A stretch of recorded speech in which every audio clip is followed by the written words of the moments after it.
ನಿಮ್ಮ ಡಾಕ್ಟರ್ ನೇರ ಪ್ರಸಾರ ಕಾರ್ಯಕ್ರಮಕ್ಕೆ ಸ್ವಾಗತ. ನಾನು ಶಕುಂತಲಾ ಭೂಷಣ್. ಒತ್ತಡದ ಜೀವನ, ಬದಲಾಗ್ತಾ ಇರುವ ಜೀವನ ಶೈಲಿ, ಜನರಿಗೆ ನೂರಾರು ಆರೋಗ್ಯ ಸಮಸ್ಯೆ. ಯಾವ ಸಮಸ್ಯೆಗೆ ಯಾವ ಚಿಕಿತ್ಸೆ ಎನ್ನುವುದೇ ದೊಡ್ಡ ಚಿಂತೆ. ಇಂತಹ ಸಮಸ್ಯೆ ಇರೋರಿಗೆ ಒಂದೇ ವೇದಿಕೆಯಲ್ಲಿ ಸಿಗುತ್ತೆ ಉತ್ತರ. ಇದೇ ಟಿವಿನ ವಿಶೇಷ ಕಾರ್ಯಕ್ರಮ ನಿಮ್ಮ ಡಾಕ್ಟರ್.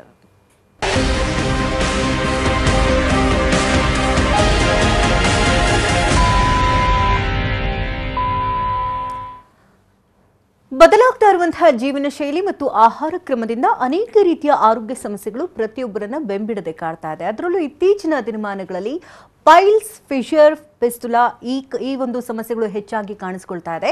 ಹಾಗಾದ್ರೆ ಈ ಪೈಲ್ಸ್ ಅಂತ ಅಂದ್ರೇನು, ಫಿಸ್ಟುಲಾ ಅಂತ ಅಂದ್ರೇನು, ಫಿಷರ್ ಅಂತ ಅಂದ್ರೇನು, ಯಾಕಾಗಿ ಕಾಣಿಸ್ಕೊಳ್ಳುತ್ತೆ, ಕಂಡ ನಂತರದಲ್ಲಿ ಹೋಮಿಯೋಪತಿನಲ್ಲಿ ಯಾವ ರೀತಿಯ ಚಿಕಿತ್ಸಾ ಪದ್ಧತಿಯ ಮೂಲಕ ನಾವು ಗುಣಪಡಿಸಿಕೊಳ್ಳಬಹುದು, ಜೊತೆಗೆ ಆಹಾರ ಪದ್ಧತಿ ಹೇಗಿರಬೇಕು, ಲೈಫ್ ಸ್ಟೈಲ್ ಹೇಗಿರಬೇಕು, ಇದೆಲ್ಲದರ ಬಗ್ಗೆ ಸಂಕ್ಷಿಪ್ತ ಮಾಹಿತಿಯನ್ನು ಕೊಡೋದಕ್ಕೆ ಹೋಮಿಕೇರ್ ಇಂಟರ್ನ್ಯಾಷನಲ್ನ ವೈದ್ಯರಾಗಿರ್ತಕ್ಕಂಥ ಡಾಕ್ಟರ್ ಮೇನಕಾ ಅವರು ನಮ್ಮೊಂದಿಗಿದ್ದಾರೆ. ಬನ್ನಿ ಅವನ ಕಾರ್ಯಕ್ರಮಕ್ಕೆ ವೆಲ್ಕಮ್ ಮಾಡೋಣ. Welcome to the show. ನಮಸ್ತೆ. ಈಗ ತುಂಬಾ ಸಾಮಾನ್ಯವಾಗಿ ಈಗ ಬಿದ್ದು ಪೆಟ್ಟಾದ್ರು ಅಥವಾ ಜ್ವರ ಬಂದ್ರು, ನೆಗಡಿ ಬಂದ್ರು, ಕೆಮ್ಮು ಬಂದ್ರು, ಇದೆಲ್ಲ ಸಾಮಾನ್ಯವಾಗಿ ಒಬ್ಬರ ಹತ್ರ ಹೇಳ್ಕೊಳ್ತಾರೆ, ಬೇಗ ಡಾಕ್ಟರ್ ಹತ್ರ ಹೋಗ್ತಾರೆ. ಖಂಡಿತ. ಆದ್ರೆ ಪೈಲ್ಸ್ ಆಗಿರ್ಬೋದು, ಫಿಷರ್ ಆಗಿರ್ಬೋದು, ಫಿಸ್ಟುಲಾ ಆಗಿರ್ಬೋದು, ತುಂಬಾ ವರ್ಷಗಳ ಕಾಲ ಅಂದ್ರೆ 1 ವರ್ಷಗಳ ಕಾಲ ನೋವು ತಿಂದು ಡಾಕ್ಟರ್ ಹತ್ರ ಹೋಗ್ಬೇಕಾ ಬೇಡವಾ ಅಂತ ನಂತರದಲ್ಲಿ ಖಂಡಿತ ತುಂಬಾ ಮುಜುಗರವಾಗಿ ಲೈಕ್ ಆಳವಾಗಿ ಸಫರ್ ಆಗ್ತಾ ಇದ್ರು. They cannot express their sufferings to the in front of anyone. ಅದು ಡಾಕ್ಟರ್ ಆಗಿರ್ಬೋದು, ಮನೆ ಜನಕ್ಕಾಗಿರ್ಬೋದು. ಕಾಂಪ್ಲಿಕೇಶನ್ಸ್ ಆಗುತ್ತೆ. ಹಾಗಾಗಿ ಇವತ್ತಿನ ಸಂಚಿಕೆಯಲ್ಲಿ ಖಂಡಿತ. ಬಿಕಾಸ್ ಏನಂದ್ರೆ ಜನರಿಗೆ ಅವೇರ್ನೆಸ್ ಇಲ್ಲ, ಎಷ್ಟು ದೂರ ಇದನ್ನ ತಳ್ತಾ ಹೋಗ್ತೀರಿ ಅಥವಾ ನೆಗ್ಲೆಕ್ಟ್ ಮಾಡ್ತಾ ಹೋಗ್ತೀರಿ. ಇದು ಒಂದು ಡೆಪ್ತ್ ಅಂದ್ರೆ ಅದರ ಒಂದು ಪ್ಯಾಥಾಲಜಿಕಲ್ ಚೇಂಜಸ್ ಕೂಡ ಹೆಚ್ಚಾಗಿ ಆಗುತ್ತೆ ಅನ್ನೋದು ಅವ್ರ ಮನವರಿಕೆ ಇರೋದಿಲ್ಲ. ಬಟ್ ಇಲ್ಲಿ ಹೆಸಿಟೇಷನ್ ತುಂಬಾನೇ ಇರುತ್ತೆ ಅನ್ನೋದು 90% ಆಫ್ ದ ಪೀಪಲ್ ಅಲ್ಲಿ ನಾವು ನೋಡ್ತೇವೆ. ಅದರಲ್ಲಿ ಹೆಣ್ಣು ಮಕ್ಕಳಂತೂ ಈ ಒಂದು ಪೈಲ್ಸ್, ಫಿಷರ್ ಅಂತ ಬಳಲ್ತಾ ಇದ್ರೆ ಅವರಂತೂ ತುಂಬಾ ಮಾನಸಿಕವಾಗಿನೂ ಕೂಡ ಮತ್ತೆ ಫಿಸಿಕಲ್ ಕೂಡ ತುಂಬಾನೇ ಸಫರ್ ಆಗ್ತಾ ಇರ್ತಾರೆ. ಸೊ ಒಟ್ಟಾರೆ ಈ ತರದ ಒಂದು ಲೈಕ್ ವೇದಿಕೆಯಲ್ಲಿ ನಾವು ಈ ತರ ಹೆಸಿಟೇಷನ್ ಆಗಿರುವಂತಹ ಒಂದು ಕಾಯಿಲೆ ಬಗ್ಗೆ ಡಿಸ್ಕಷನ್ ಮಾಡೋದ್ರಿಂದ ಸೊ ಅವೇರ್ನೆಸ್ ಜಾಸ್ತಿ ಆಗುತ್ತೆ and they come to know ಯಾವ ರೀತಿ ಇರುತ್ತೆ ಮತ್ತೆ ಯಾವ ರೀತಿನಲ್ಲಿ ಅವರಿಗೆ ಟ್ರೀಟ್ಮೆಂಟ್ ಇದಕ್ಕೆ ಸಿಗುತ್ತೆ ಅನ್ನೋದು ಇಂಪಾರ್ಟೆಂಟ್ ಆಗುತ್ತೆ. ಈ ಪೈಲ್ಸ್ ಮತ್ತೆ ಫಿಷರ್, ಫಿಸ್ಟುಲಾ ಮೂರು ಕೂಡ ಒಂದೇ ಕಾಯಿಲೆನಾ ಅಥವಾ ಬೇರೆ ಬೇರೆನಾ? C pathological point of view ಅಂದಾಗ ಇದು ಬೇರೆ ಬೇರೆ ಒಂದು ಲಕ್ಷಣನೇ, ಕಂಡೀಷನ್ಸೇ. ಬಟ್ ದ ಸೈಟ್ ಅಂದ್ರೆ ಅದು ಒರಿಜಿನ್ ಆಗಿರೋದು ಒಂದೇ ಭಾಗದಲ್ಲಿ ಅಂದ್ರೆ ರೆಕ್ಟಲ್ ಭಾಗದಲ್ಲಿ, ಗುದದ್ವಾರ ಅಂತ ಏನ್ ಹೇಳ್ತೀವಿ ನಾವು, ಮೋಷನ್ ಪಾಸ್ ಮಾಡ್ತಾ ಇರುವಂತ ಜಾಗದಲ್ಲಿ.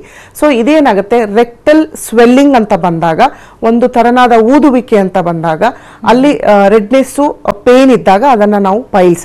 It may be the external or internal piles. Internal ಅಂದ್ರೆ internal layer of the mucous ಅಲ್ಲಿ ಸ್ವೆಲ್ಲಿಂಗ್ ಕಾಣಿಸ್ಕೊಳ್ಳುತ್ತೆ. ಅದು ನಾವು ರೆಕ್ಟೋಸ್ಕೋಪಿ ಅಥವಾ ಕೊಲೊನೋಸ್ಕೋಪಿ ಮೂಲಕ ಡಯಾಗ್ನೋಸ್ ಮಾಡ್ತೇವೆ. ಇನ್ನು ಎಕ್ಸ್ಟರ್ನಲ್ ಪೈಲ್ಸ್ ಅಂತಂದ್ರೆ ಅದ outer layer of the rectal region ಅಲ್ಲಿ ಕಾಣಿಸುವಂತ ಸ್ವೆಲ್ಲಿಂಗ್, ಅದು ಪಿ ಸೈಜ್ ಇಂದ ಅಪ್ ಟು ದಪ್ಪ ಸ್ಮಾಲ್ 1 or 2 ಸೆಂಟಿಮೀಟರ್ ವರೆಗೂ ದಪ್ಪ ಕಾಣಿಸುವಂಥದ್ದು. ಅದು ಮ್ಯೂಕಸ್ ಲೇಯರ್ ಊದುವಿಕೆಯಿಂದ ಹೊರಗಡೆ ಕಾಣುವಂತಹ ಒಂದು ಸ್ವೆಲ್ಲಿಂಗ್. ಅದನ್ನ ನಾವು ಪ್ಯೂರ್ ಆಗಿ ಹೆಮರಾಯ್ಡ್ಸ್ ಅಥವಾ ಪೈಲ್ಸ್ ಅಂತ ಹೇಳ್ತೀವಿ. ಅದು ವಿತ್ ಬ್ಲೀಡಿಂಗ್, ವಿಥೌಟ್ ಬ್ಲೀಡಿಂಗ್ ಕೂಡ ಇರಬಹುದು, ಪೇನ್ಲೆಸ್ ಇರಬಹುದು, ಪೇನ್ಫುಲ್ ಕೂಡ ಇರಬಹುದು. It all depends on the person to person, ಅವ್ರು ಯಾವ ರೀತಿ ಯಾವ ಕಾರಣದಿಂದ ಸಫರ್ ಆಗ್ತಾ ಇದ್ದಾರೆ ಅನ್ನೋದು. ಸೊ ಇದು ಪೈಲ್ಸ್ನ ಒಂದು ಡಿಫ್ರೆನ್ಶಿಯೇಷನ್. ಸೊ ಅದು ನಂತರ ಬರೋದು, ಈ ಜನರಲಿ ಕನ್ಫ್ಯೂಷನ್ ಇರೋದು, ಒಂದು ನೋವು ಅಂತ ಕಾಣಿಸ್ಕೊಂಡ್ರೆ ಪೈಲ್ಸ್ ಅನ್ನೋದು ಅವರು ಖಂಡಿತ ಅಂತ ದೃಢೀಕರಿಸ್ಕೊಂಡ್ಬಿಡ್ತಾರೆ. ಸೊ ಆ ಥರ ಇರೋದಿಲ್ಲ. ನೆಕ್ಸ್ಟ್ ಬರೋದು ಫಿಷರ್. ಈ ಫಿಷರ್ ಅಂತಂದ್ರೆ internal layer of the rectal region ಅಲ್ಲಿ ಡ್ಯೂ ಟು ದ ಕಾನ್ಸ್ಟಿಪೇಟೆಡ್ ಸ್ಟೂಲ್, ನಿಮ್ಮ ಮೋಷನ್ಸ್ ತುಂಬಾ ಹಾರ್ಡ್ ಆದಾಗ, ಯಾವಾಗ ನೀವು ಪ್ರೆಷರೈಸ್ಡ್ ಮೋಷನ್ ಅನ್ನ ಪಾಸ್ ಮಾಡಕ್ ಹೋಗಿ ಆ ಲೇಯರ್ ಅಲ್ಲಿ ಟಿಯರ್ ಆದಾಗ ಅಥವಾ ಕಟ್ ಆದಾಗ ಆಗುವಂತಹ ಸಿಂಪ್ಟಮ್ಸ್, ಆಗುವಂತಹ ನೋವಿನ ಲಕ್ಷಣವನ್ನ ನಾವು ಫಿಷರ್ ಅಂತ ಹೇಳ್ತೀವಿ. ಎಸ್, ಕಟ್ಸ್ ಅಥವಾ cracks because of the pressure, overload pressure ಇಂದ. ಸೊ ಇಂಟರ್ನಲ್ ಲೇಯರ್ ಅಲ್ಲಿ ಒಂದು ರೀತಿಯ ಕಟ್ ಆಗ್ಬಿಟ್ಟು ಸೊ ಅಲ್ಲಿ ಉರಿ, ಇರಿಟೇಷನ್ ಶುರು ಆಗುತ್ತೆ, ಚುಚ್ಚದಂಗೆ ಫೀಲ್ ಆಗುತ್ತೆ. ಸೊ ಈ ರೀತಿ ಒಂದು ಕಂಪ್ಲೇಂಟ್ಸ್ ಬಂದಾಗ ಅದನ್ನ ನಾವು ಫಿಷರ್ ಅಂತ ಹೇಳ್ತೀವಿ. ಇನ್ನು ಫಿಸ್ಟುಲಾ ಅಂತ ಅಂದ್ರೆ there will be a connectivity between the internal colons ಇಂದ outer layer of the rectal mucous layer. So ಇಲ್ಲಿ ಏನಾಗುತ್ತೆ, there is a passage. So internal colons ಇಂದ ಅಪ್ ಟು ನಿಮ್ಮ ರೆಕ್ಟಲ್ ಔಟರ್ ಲೇಯರ್ ಅಲ್ಲಿ ಒಂದು ಪೈಪ್ ತರ ಫಾರ್ಮೇಶನ್ ಅಂದ್ರೆ ಒಂದು ಚಾನೆಲ್ ತರ ಪ್ಯಾಸೇಜ್ ಶುರುವಾಗಿ ಅಲ್ಲಿ ನಿಮಗೆ ಇಂಟರ್ನಲ್ ಡಿಯೋಡಿನಲ್ ಅಥವಾ ಇಲಿಯಂ ಅಲ್ಲಿ ಇರುವಂಥ ಒಂದು ಮ್ಯೂಕಸ್ ಸಿಕ್ರೀಷನ್ ಆ ಪೈಪ್ನ ಮೂಲಕ ಹೊರಗಡೆ ಕಾಣಿಸುವಂಥ ಡಿಸ್ಚಾರ್ಜ್. ಸೊ ಅಲ್ಲಿ ಏನಾಗುತ್ತೆ, it is little bit severe condition, but it will be ನಾವು ಹೇಳ್ತೀವಲ್ಲ ಫಿಸ್ಚುಲಾ ಅಂದರೆ there will be A connectivity. So ಹಾಗಾಗಿ ಈ ಮೂರು ಕಂಡೀಷನ್ನ ಫಸ್ಟ್ ಡಯಾಗ್ನೋಸ್ ಮಾಡೋದು ಅತಿ ಅವಶ್ಯಕತೆವಾಗಿದೆ ಅಂತ ಹೇಳ್ಬೋದು. ಓಕೆ, ಇಬ್ರು ಕಾಲರ್ ರೆಡಿ ಇದ್ದಾರೆ, ಮಾತನಾಡಿಸೋಣ. ಧಾರವಾಡದಿಂದ ಪಾರ್ವತಿ ಕರೆ ಮಾಡಿದ್ದಾರೆ. ನಮಸ್ತೆ ಪಾರ್ವತಿ ಅವರೇ. ಹಲೋ, ನಮಸ್ಕಾರ. ಡಾಕ್ಟರ್ ಇದ್ದಾರೆ, ಮಾತನಾಡಿ. ಸಮಸ್ಯೆ ಏನಿದೆ? ಹಲೋ ಮೇಡಮ್, ನಮಸ್ಕಾರ ರೀ. ನಮಸ್ತೆ, ಹೇಳಿ ಪಾರ್ವತಿ ಅವರೇ. 22 ವಯಸ್ಸಿದ್ ನಮ್ಮ ಮಗಗ ಪೈಲ್ಸ್ ಅಂತ ಅದು ಆಪರೇಷನ್ ಮಾಡಿಸಿದೇವ್ರಿ ಮೇಡಮ್. ಪೈಲ್ಸ್ ಅಂತಾನೆ ಮಾಡಿಸಿದ್ದ ಅಥವಾ ಈಗ ನಾನು ಹೇಳದ್ನಲ್ಲ ಫಿಶರ್ ಅಥವಾ ಫಿಸ್ಚುಲಾ? ಫಿಸ್ತುಲಾ ಅಂತ ಹೆಸರಿಟ್ರಿ ಅವರು. ಹೌದು, ಫಿಸ್ಚುಲಾ. ಸೊ ಫಿಸ್ಚುಲಾನಲ್ಲಿ ಏನಾಗುತ್ತೆ ಅಂದ್ರೆ ತುಂಬಾ ಡೆಪ್ತ್ ಆಗಿ ಇನ್ವಾಲ್ವ್ಮೆಂಟ್ ಇರೋದ್ರಿಂದ ನಿಮ್ಮ ಮಗಳ ವಯಸ್ಸು ತುಂಬಾ ಚಿಕ್ಕದಮ್ಮ, 22 ವಯಸ್ಸು ಅಂತ ಹೇಳ್ತೀರಿ. ಎಷ್ಟು ವರ್ಷ ಆಯ್ತು ಆಪರೇಷನ್ ಆಗಿ? ಈಗ 5 ತಿಂಗಳ ಮುಗಿತೀವಿ ಮೇಡಮ್. ಹಾ, ಏನ್ ತೊಂದರೆ ಆಗ್ತಾ ಇತ್ತು ಅವರಿಗೆ? ಗಾಯ ಮಾಡ್ತಾ ಇಲ್ರಿ. ದಿನ ಅವರು ಮೆಡಿಸಿನ್ ಕೊಟ್ಟಾರ, ಬಿಸಿನೀರ ಕುಂದ್ರೋದು. ಹಾ, ಅದ್ರ ಬೆಳಗ್ಗೆ 15 ನಿಮಿಷ ಕುಂತಿರ್ತಾನ್ರಿ ಮೇಡಮ್. ಆದ್ರೂ ಗಾಯನ ಮಾಡಿಲ್ರಿ ಅದು. ಅವ್ರೇನ್ ಕೆಲಸ ಮಾಡ್ತಾರೆ ಏನಾದ್ರೂ ಹೇಳಕ್ ಆಗತ್ತಾ? ಕಂಪ್ನಿ ಕೆಲಸ ಮಾಡ್ತಾರೆ ಮೇಡಮ್. ಓಕೆ, ಸೊ ಈ ತರದ ಕಂಪ್ಲೇಂಟ್ ತುಂಬಾ ವರ್ಷಗಳಿಂದ ಇತ್ತ ಅಥವಾ ಇತ್ತೀಚೆಗೆ ಈ ತರ? ಇತ್ತೀಚೆಗೆ 6 ತಿಂಗಳದ ಕುರ ಅಂತ ನಾವು ಹಾ ಹಾ ಹಾ ಹಾ, ಅದು ಔಟ್ಲೆಟ್ ಕಾಣಿಸ್ಕೊಂಡು ಏನೋ ಒಂದು ಸ್ವೆಲ್ಲಿಂಗ್ ಕಾಣಿಸಿದೆ ಅಥವಾ ಕುರು ತರ ಆಗಿದೆ, ಬಾಯ್ಲ್ ತರ ಆಗಿದೆ. ಓಕೆ, ಸೊ ಅದಾದ್ಮೇಲೆ ಅವರಿಗೆ ಡಿಸ್ಚಾರ್ಜ್ ಎಲ್ಲ ಶುರುವಾಗಿ ಸರ್ಜರಿ ಮಾಡಿ 5 ತಿಂಗಳಾಯ್ತು. ಹ್ಞೂನ್ರಿ, ಸರ್ಜರಿ ಮಾಡಂತ 3 ಹಾಸ್ಪಿಟಲ್ ತೋರಿಸಿದ ಮೇಲೆ ಡಿಸೈಡ್ ಮಾಡಿ ಮಾಡ್ಸಿದೀವಿ. ಬಟ್ ಹೀಲಪ್ ಆಗ್ತಾ ಇಲ್ಲ ಅಥವಾ ಇನ್ನೊಂದ್ ಕಡೆ ಓಪನಿಂಗ್ ಆಗಿದ್ಯಾ? ಇಲ್ಲ ರೀ, ಇನ್ನೊಂದ್ ಕಡೆ ಏನಿಲ್ಲ, ಸರಿ ಐತ್ರಿ. ಅದು ಗಾಯ ಮಾಡ್ತಾ ಇಲ್ರಿ. ಹಾ, ಗಾಯ ಮಾಡ್ಬೇಕು ಅಂದ್ರೆ ಊಟದಲ್ಲಿ ತುಂಬಾನೇ ಗಮನ ಕೊಡ್ಬೇಕಮ್ಮ ನೀವು. ಸೊ ಆಲ್ರೆಡಿ ಸರ್ಜರಿ ಆಗಿದೆ ಅಂತ ಹೇಳ್ತೀರಿ, ಮತ್ತೆ ಮತ್ತೆ ಅದು ಓಪನ್ ಆಗಬಾರ್ದು. ಸೊ ಮತ್ತೆ ಮತ್ತೆ ಓಪನ್ ಆಗಿದ್ರೆ ಟಿಶ್ಯೂ ಡ್ಯಾಮೇಜ್ ತುಂಬಾ ಆಗುತ್ತೆ ಅಂಡ್ ಅವರಿಗೆ ಯಾವುದೇ ರೀತಿಯ ಒಂದು ಲೈಕ್ ಹೀಲಿಂಗ್ ಪ್ರೊಸೆಸ್ ಇರೋದಿಲ್ಲ, ಅಂದ್ರೆ ಅದು ಗಾಯ ವಾಸಿ ಆಗುವಂತ ಲಕ್ಷಣಗಳು ಕಾಣೋದಿಲ್ಲ. ಹಾಗಾಗಿ ಫುಡ್ ಹ್ಯಾಬಿಟ್ಸ್ ತುಂಬಾನೇ ಇಂಪಾರ್ಟೆಂಟು. ಅವರು ಕಂಪ್ಯೂಟರ್ ವರ್ಕ್ ಅಂತ ಹೇಳ್ತಾ ಇದ್ರಿ, ಸಿಟ್ಟಿಂಗ್ ವರ್ಕ್ ಮಾಡ್ತಾ ಇದ್ರೆ ಕಂಟಿನ್ಯೂಸ್ ಸಿಟ್ಟಿಂಗ್ ಅಲ್ಲೂ ಕೂಡ ತುಂಬಾನೇ ಹೊತ್ತು ಕಾಲ ಕಳಿಬಾರ್ದು. ಅದನ್ನು ಸ್ವಲ್ಪ ಹೇಳಿ ಅವರಿಗೆ. ದಿನನಿತ್ಯ ಕೆಲವೊಂದು ಆಕ್ಟಿವಿಟೀಸು ಸ್ವಲ್ಪ ಮೂವ್ಮೆಂಟ್ ಇರಬೇಕು. 8 ಅವರ್ ಕಂಟಿನ್ಯೂಸ್ ಕೂತ್ಕೊಂಡು ಕೆಲಸ ಮಾಡ್ತೀನಿ ಅಂದ್ರೆ ಸಮ್ವೇರ್ ಪ್ರೆಷರ್ ಆಗುತ್ತೆ, ಇದರಿಂದ ನಿಮಗೆ ನೋವಿನ ಅನುಭವ ಆಗುತ್ತೆ, ಮತ್ತೆ ಅದ್ರ ಜೊತೆಗೆ ನಿಮ್ಮ ಕಾನ್ಸ್ಟಿಪೇಟೆಡ್ ಮೋಷನ್ ಜಾಸ್ತಿ ಆಗುತ್ತೆ. ಹಾಗಾಗಿ ಯಾವಾಗ ಪ್ರೆಷರ್ ಆಗ್ತಿದ್ರೆ ಈ ತರದ ಒಂದು ಡಿಸ್ಚಾರ್ಜು ಅದ ಔಟರ್ ಲೇಯರ್ ಮೂಲಕ ಹೊರಗಡೆ ಓಪನಿಂಗ್ ಅಲ್ಲಿ ನಿಮಗೆ ಕಾಣಿಸಕ್ ಶುರುವಾಗುತ್ತೆ. ಸೊ ಅದಕ್ಕೆ ಫಿಸ್ಚುಲಾ ಸ್ವಲ್ಪ ನೆಗ್ಲೆಕ್ಟ್ ಮಾಡಿದ್ರೆ ಕಾಂಪ್ಲಿಕೇಶನ್ಸ್ ತುಂಬಾ ಆಗುತ್ತೆ. ಫುಡ್ ಹ್ಯಾಬಿಟ್ಸು ಮತ್ತೆ ಅವರ ಆಕ್ಟಿವಿಟೀಸ್ ಮೇಲೆ ಅವರ ಒಂದು ಏನು ಗುಣ ಆಗ್ತಾ ಇಲ್ಲ ಅಂತ ಹೇಳ್ತಾ ಇದ್ರಿ, ಗಾಯ ವಾಸಿ ಆಗ್ತಾ ಇಲ್ಲ, ಅದು ಡಿಪೆಂಡ್ ಆಗಿರತ್ತಮ್ಮ.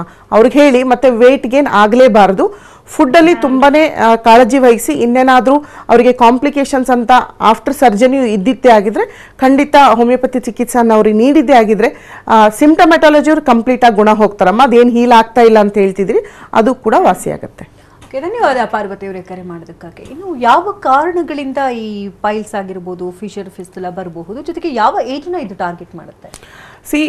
ಕಾರಣಗಳು 3 ಲೈಕ್ ಡಿಸೀಸ್ಗಳಿಗೆ ಆಲ್ಮೋಸ್ಟ್ ಸಿಮಿಲರ್ ಕಾಸ್ ಅಂತಾನೆ ತಗೊಳ್ತೀವಿ.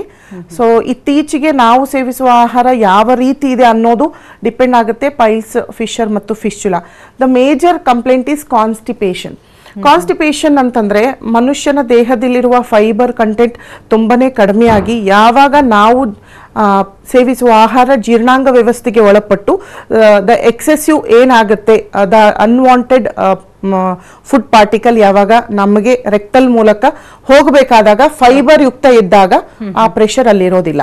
ಸೊ ಪ್ರೆಷರ್ ಬಂತು ಅಂದಾಗ ನಿಮಗೆ ನೋವಿನ ಅನುಭವ, ಐದರ್ ಸ್ವೆಲ್ಲಿಂಗ್ ಆಗ್ಬೋದು, ಐದರ್ ಟಿಯರ್ ಆಗ್ಬೋದು, ಐದರ್ ಫಿಸ್ಚುಲಾ ಆಗ್ಬೋದು. ಮತ್ತೊಬ್ರು ಕಾಲರ್ ಇದ್ದಾರೆ, ಗುಲ್ಬರ್ಗದಿಂದ ವಿಶಾಲ್ ಕರೆ ಮಾಡಿದ್ದಾರೆ. ನಮಸ್ತೆ ವಿಶಾಲ್ ಅವರೇ. ನಮಸ್ತೆ ಮೇಡಮ್. ಡಾಕ್ಟರ್ ಇದ್ದಾರೆ, ಮಾತನಾಡಿ.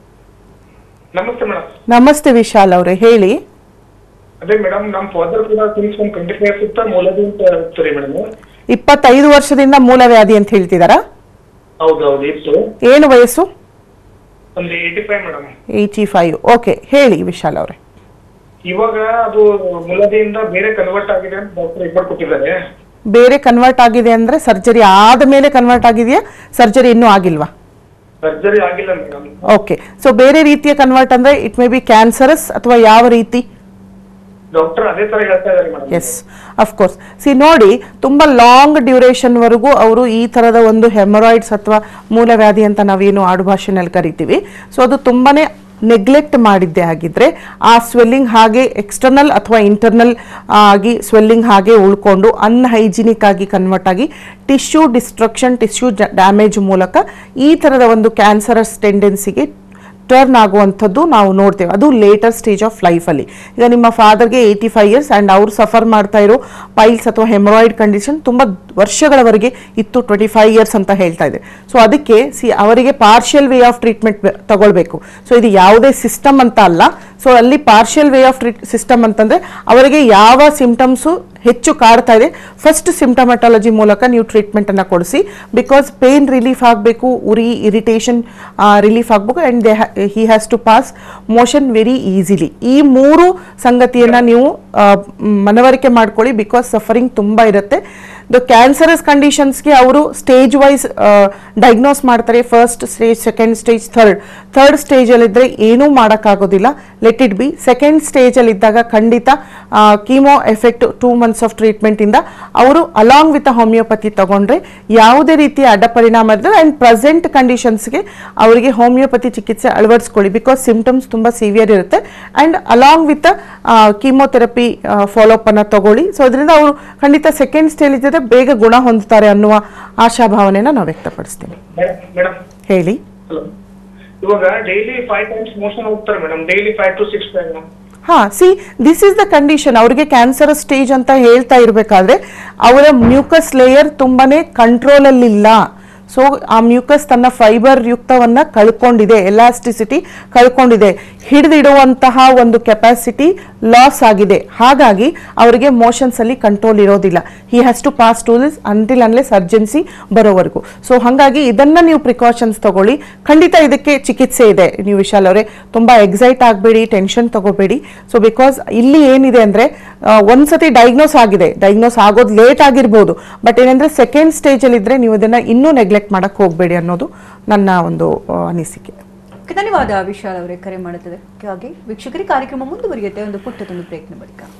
ನಿಮ್ಮ ಡಾಕ್ಟರ್ ನೇರ ಪ್ರಸಾರ ಕಾರ್ಯಕ್ರಮಕ್ಕೆ ಮತ್ತೊಮ್ಮೆ ಸ್ವಾಗತ. ವಿತನ ಸಂಚಿಕೆಯಲ್ಲಿ ಪೈಲ್ಸ್, ಫಿಶರ್, ಫಿಸ್ತುಲಾ ಬಗ್ಗೆ ಮಾತನಾಡ್ತಾ ಇದ್ವಿ. ಡಾಕ್ಟರ್ ಮೇನಕಾ ಅವರು ಕೂಡ ನಮ್ಮೊಂದಿಗಿದ್ದಾರೆ. ಇನ್ನಷ್ಟು ಮಾಹಿತಿಯನ್ನು ಪಡ್ಕೊಳ್ಳೋ ಅದಕ್ಕೂ ಮುಂಚೆ ಮತ್ತೊಬ್ಬರು ಕಾಲರ್ ಇದ್ದಾರೆ. ಮೈಸೂರಿನಿಂದ ಮಹಾಲಕ್ಷ್ಮಿ ಕರೆ ಮಾಡಿದ್ದಾರೆ. ನಮಸ್ತೆ ಮಹಾಲಕ್ಷ್ಮಿ ಅವರೇ. ಡಾಕ್ಟರ್ ಇದ್ದಾರೆ, ಮಾತನಾಡಿ. ಹಲೋ, ಹೇಳಿ ಮಹಾಲಕ್ಷ್ಮಿ ಅವರೇ. ಮೇಡಮ್, ನಂದು 5 years ಬ್ಯಾಕ್ ನನ್ನ ಮಗಳಿಗೆ ಪ್ರೆಗ್ನೆಂಟ್ ಆಗಿದಾಗ ಗಂಡ್ ತರ ಕಾಣಿಸ್ಕೊಳ್ತು. ಓಕೆ. ಅದಾದ್ಮೇಲೆ ನಾನು ಸ್ವಲ್ಪ ಹೀಟ್ಗೇನೋ ಆಗಿರ್ಬೇಕು ಅಂತ ನೆಗ್ಲೆಕ್ಟ್ ಮಾಡಿದೆ. ಬಟ್ ಇವಾಗ್ಲೂ ಇದೆ, ಬಟ್ ಏನು ಪೇನ್ ಇಲ್ಲ, ಬ್ಲಡ್ ಏನು ಬರ್ತಾ ಇಲ್ಲ.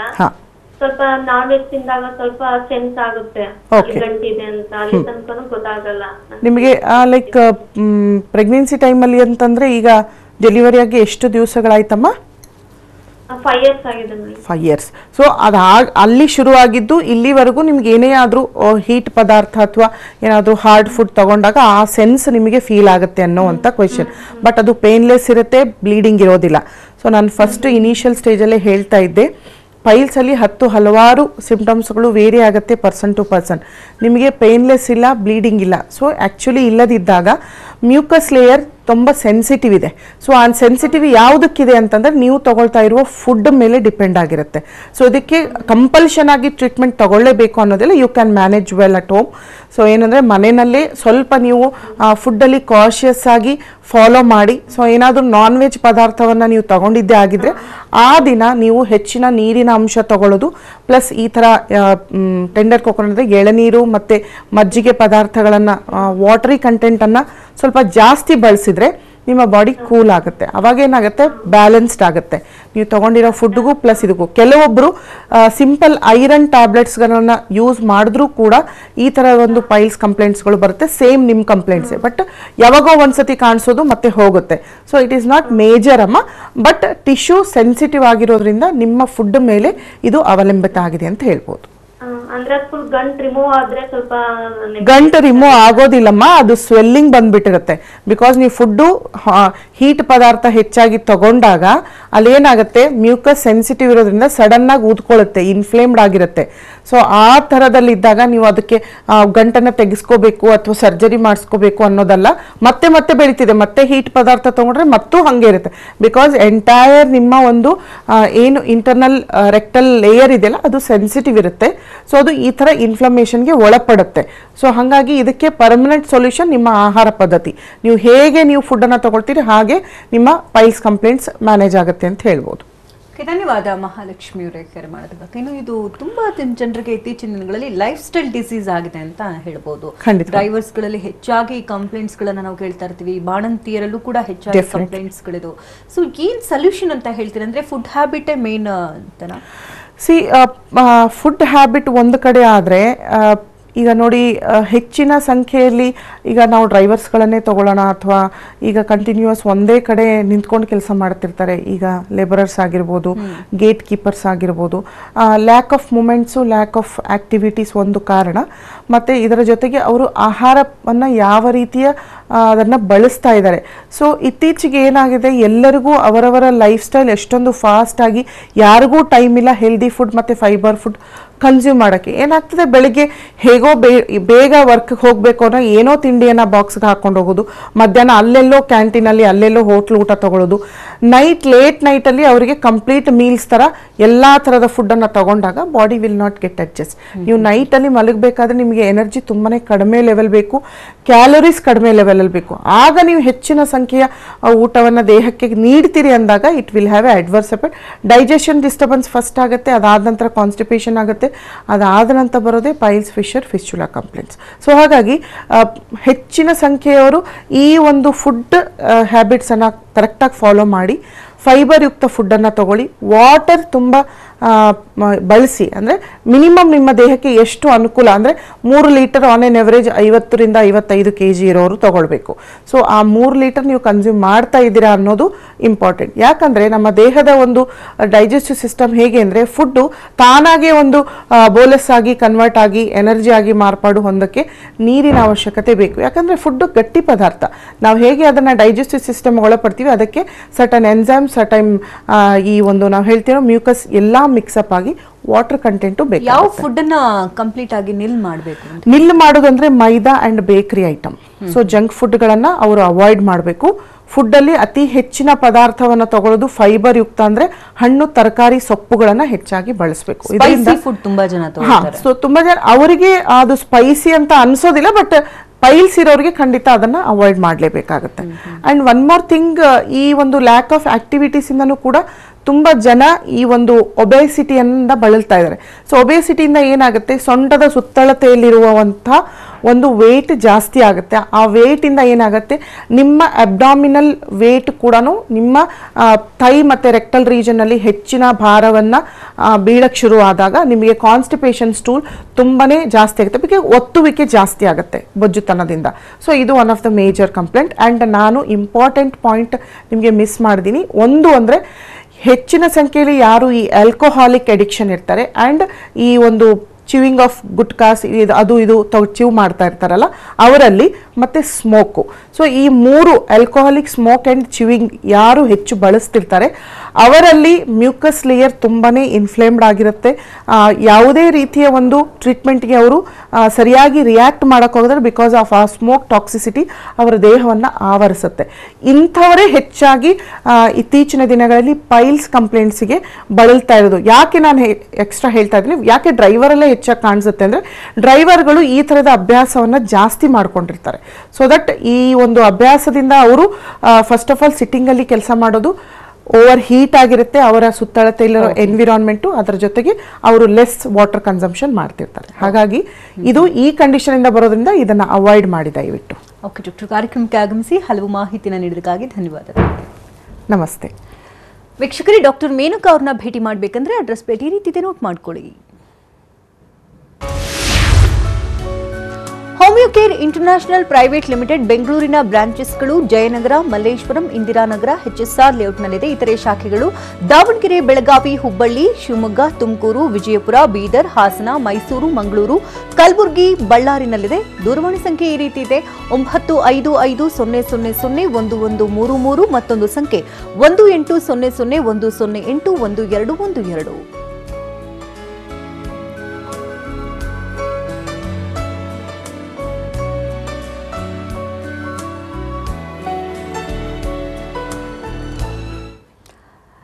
ಇದು ಈ ಹೊತ್ತಿನ ವಿಶೇಷ. ನಿಮ್ಮ ಡಾಕ್ಟರ್ ನಿರಂತರ ಸುದ್ದಿಗಾಗಿ ನೋಡ್ತಾರೆ TV9.